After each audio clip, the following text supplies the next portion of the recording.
Kata mereka tuh di rumah saya tuh banyak setannya. Nah, yang bikin khawatir tuh di situ. Saya tuh merasa takut, gitu, gelisah dengan yang dikatakan oleh orang-orang tetangga tersebut. Gitu. Itu menurut kamu Bet gimana gitu? Ya kalau menurut saya Channelku sangat unik, ngaji diri temanya, 78 nomornya, Sabta Brata namanya.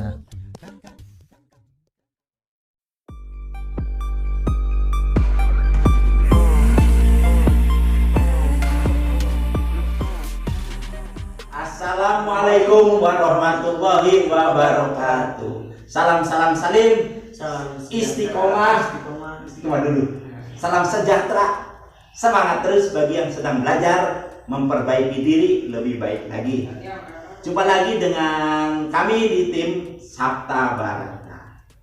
Nah, sebelum kita lanjut sahabat, dukung kami terus dengan cara like, subscribe, dan tekan tombol notifikasinya agar sahabat bisa tahu ya, malah lebih tahu update-update yang terbaru ya dari Sabta Barata. Nah, jangan lupa dibagikan sahabat jika memang pembahasan kami bermanfaat ya, ada pelajarannya. Kalau tidak ada pelajarannya terus tidak ada manfaatnya, ya udah tinggalin aja ya. Karena percuma kan. Nah, karena kita itu harus mengambil yang bermanfaat untuk kita. Bermanfaat untuk diri kita sendiri. Kalau diri kita, sesuatu itu bisa bermanfaat untuk diri, pasti bisa bermanfaat untuk orang lain.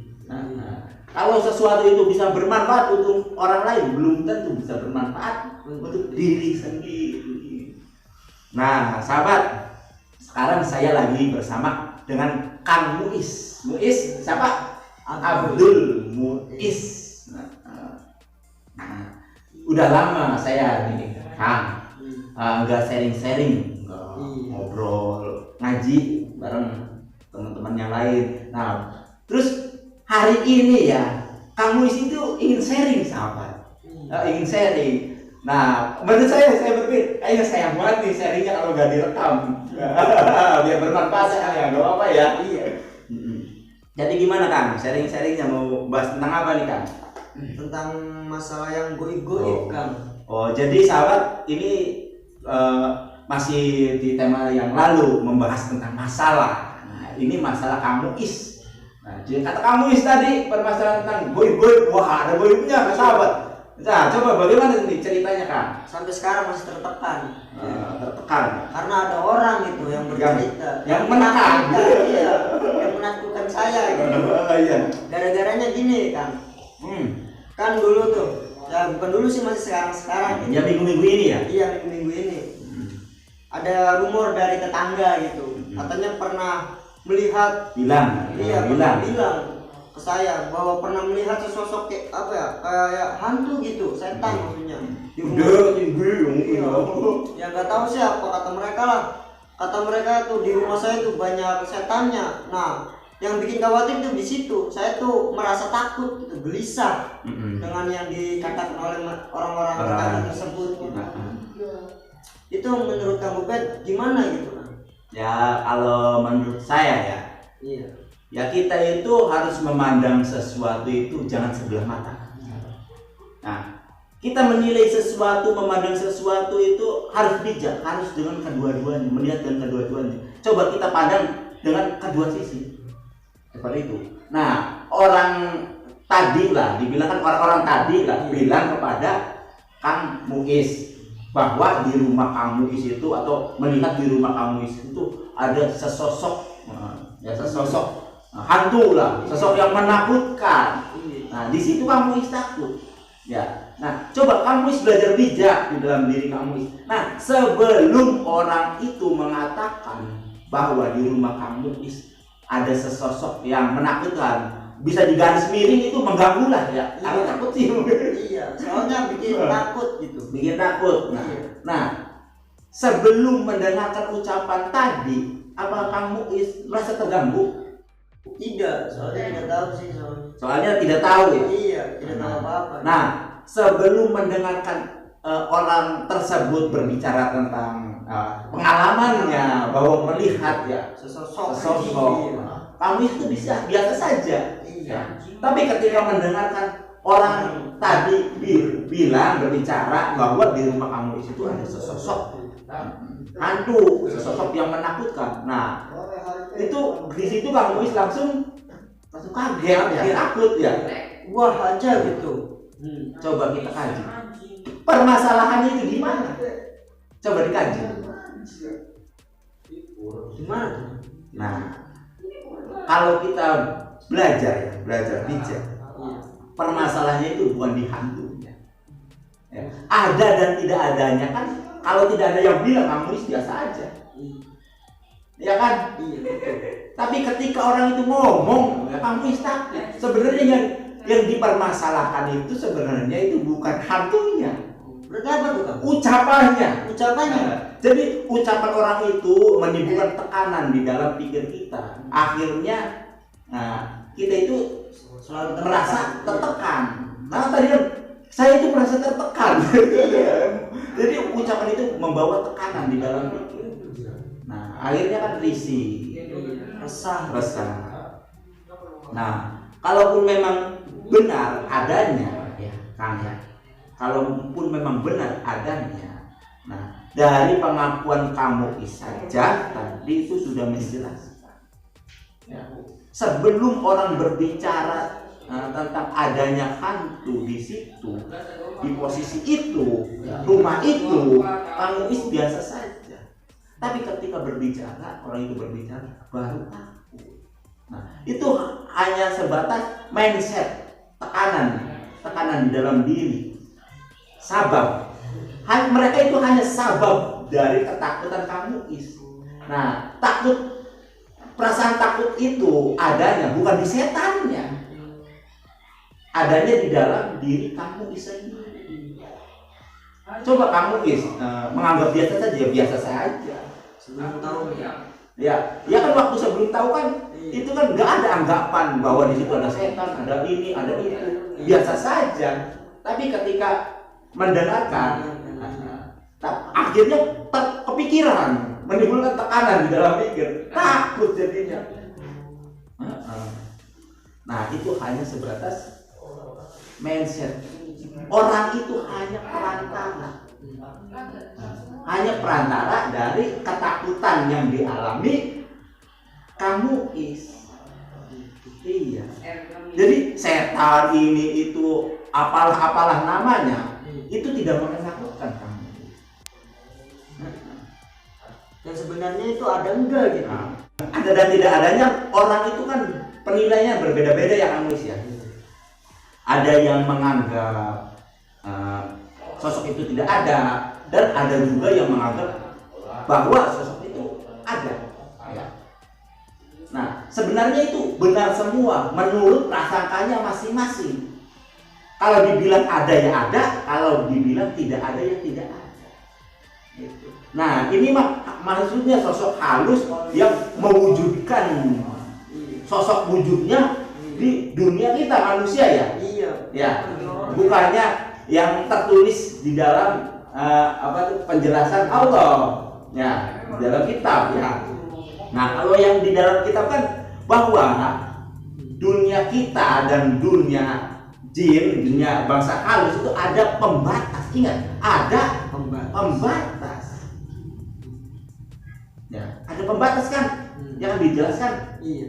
Nah, seperti itu. Nah, ini mah penjelasan bahwa kita melihat di dunia kita ada dan tidak ada. Bagi yang percaya itu ada, bagi yang tidak percaya itu tidak ada. Nah, mau dikasih contoh? Gimana caranya? Contohnya, misalnya saya dengan kamu, ya. Kamu melihat ya di kamar mandi itu, Iya. ada kuntilanak.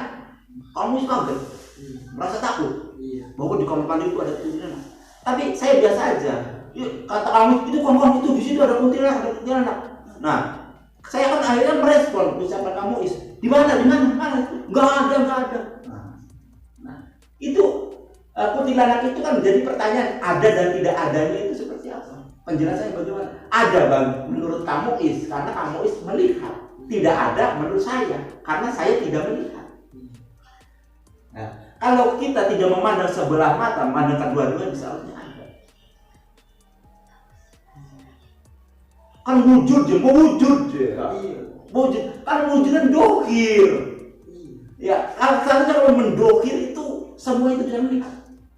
Kan dokir, kita kaji dokir ya, bukan goib ya. Iya. Iya. Ya, kalau kita kaji goib, nah terus apa tuh kita kaji dulu kadar kemampuan kamu dengan istilahnya orang-orang yang memang diberi kelebihan oleh Allah, ya, keistimewaan walinya ya. Kita harus takar kadarnya.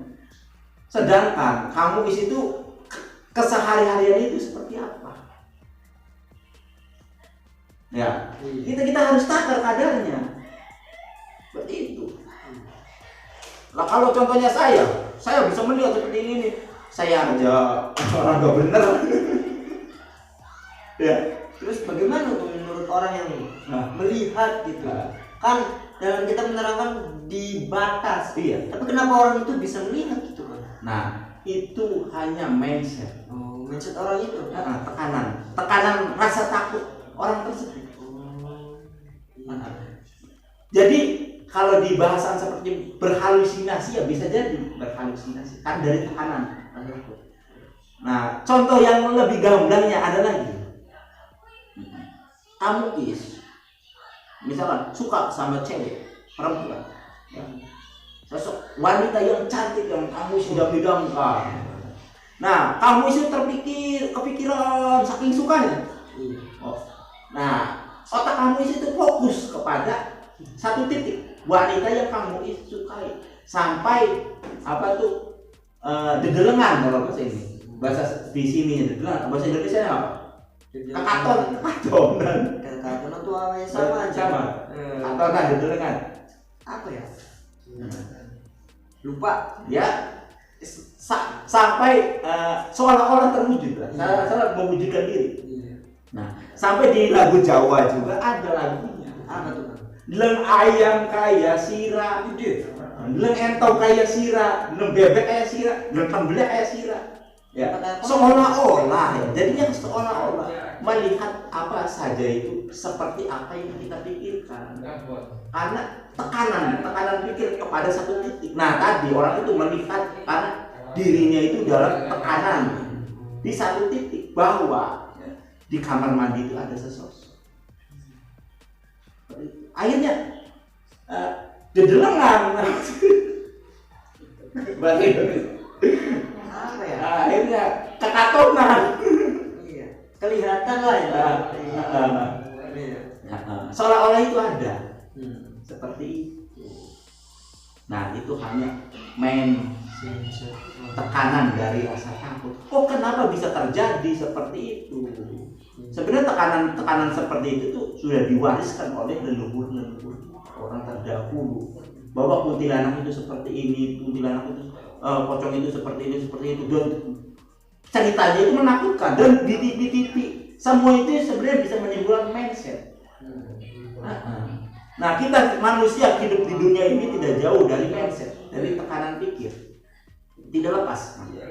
Nah, tapi kalau tekanan pikir itu memang baik untuk diri kita, memang baik ya, itu tidak jadi masalah.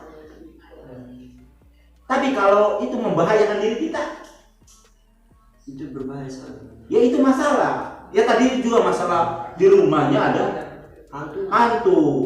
Karena saking takutnya, terus mindset itu menyebar luas ya. Padahal kebenarannya itu masih tanda tanya.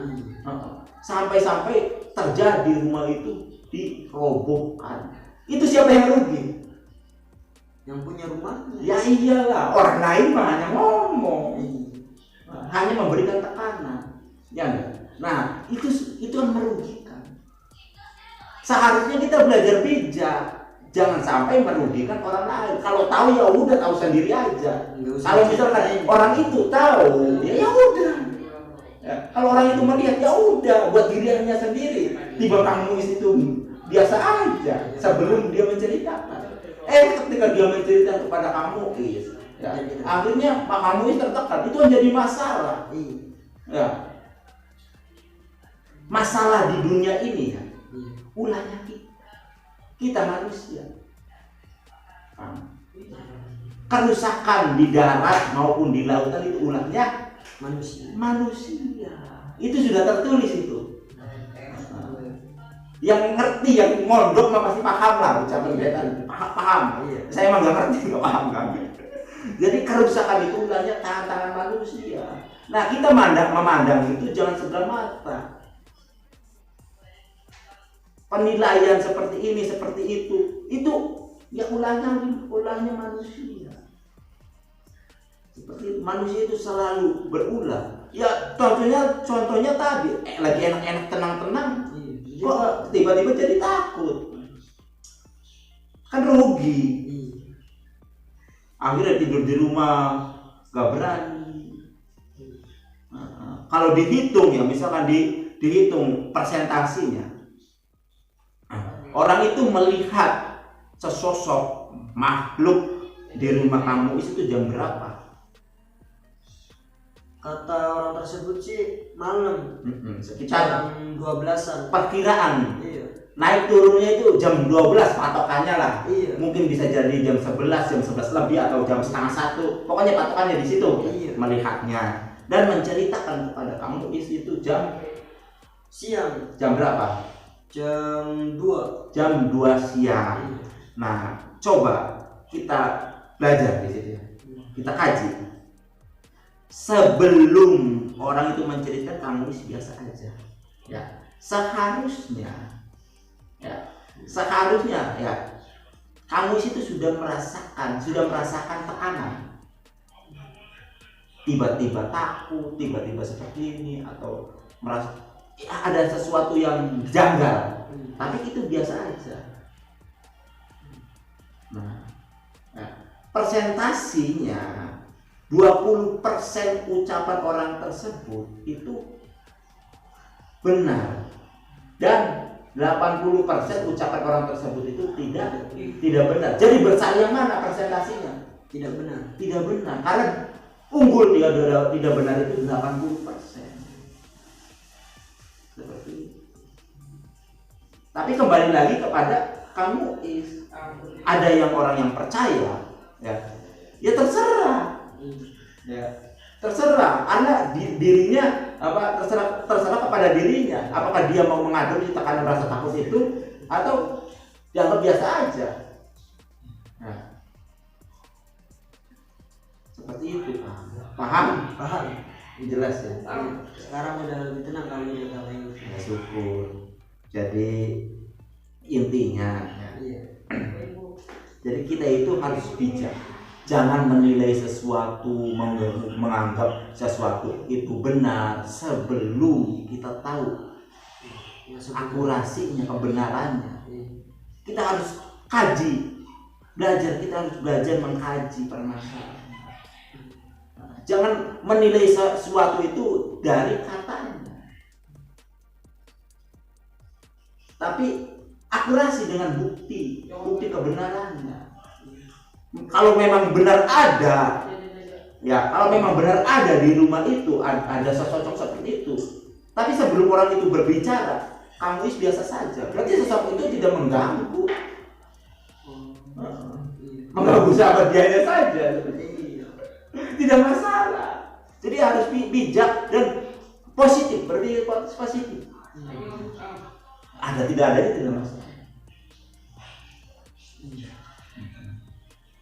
Sudah cukup? Ya mungkin sahabat ya udah cukup ya. Mungkin sekian dulu, nanti gampang sharing-sharingnya.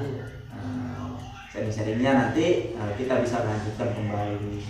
Jika ada salah-salah kata dari saya, Kang Goben, saya mohon maaf yang sebesar-besarnya, karena saya juga sama tempatnya salah dan lupa, malah banyak salahnya. Kalau apalagi dicari-cari kesalahan, ya tempatnya saya tuh. Tempatnya sih ya saya yang di tempatnya, kalau dicari-cari kesalahannya ya salah semua, nggak ada benar. Karena orang wong sengit orang kurang penganggit, wong seneng orang kurang pengalaman. Orang benci ya, bagi orang benci sebenar-benarnya itu ya tetap salah. Tapi bagi orang yang suka ya, sesalah-salahnya itu selalu ada penjelasan, ada pembelaan seperti itu. Dan jika ada kata-kata yang memotivasi, menjadikan itu sebagai petunjuk dari Sang Pencipta, ya alhamdulillah. Ya kamu guys, mungkin ada pesan-pesan buat sahabat. Pesan buat saya sih ya tadi yang udah dikatakan oleh Kang Ubed gitu. Dalam hidup itu jangan selalu tertekan dalam diri gitu. Harus bijak dalam memilih, jangan memandang sebelah Mata. Seperti itu. Harus positif ya. Iya. Jangan rugikan diri sendiri. Iya. Jangan lupa like, subscribe, dan tekan tombol notifikasinya. Nomor notifikasinya dan juga dibagikan. Dari Taufik Walhidayah. Wassalamualaikum warahmatullahi wabarakatuh. Salam salim, salam istiqomah, salam sejahtera. Semangat terus. Semangat sahabat.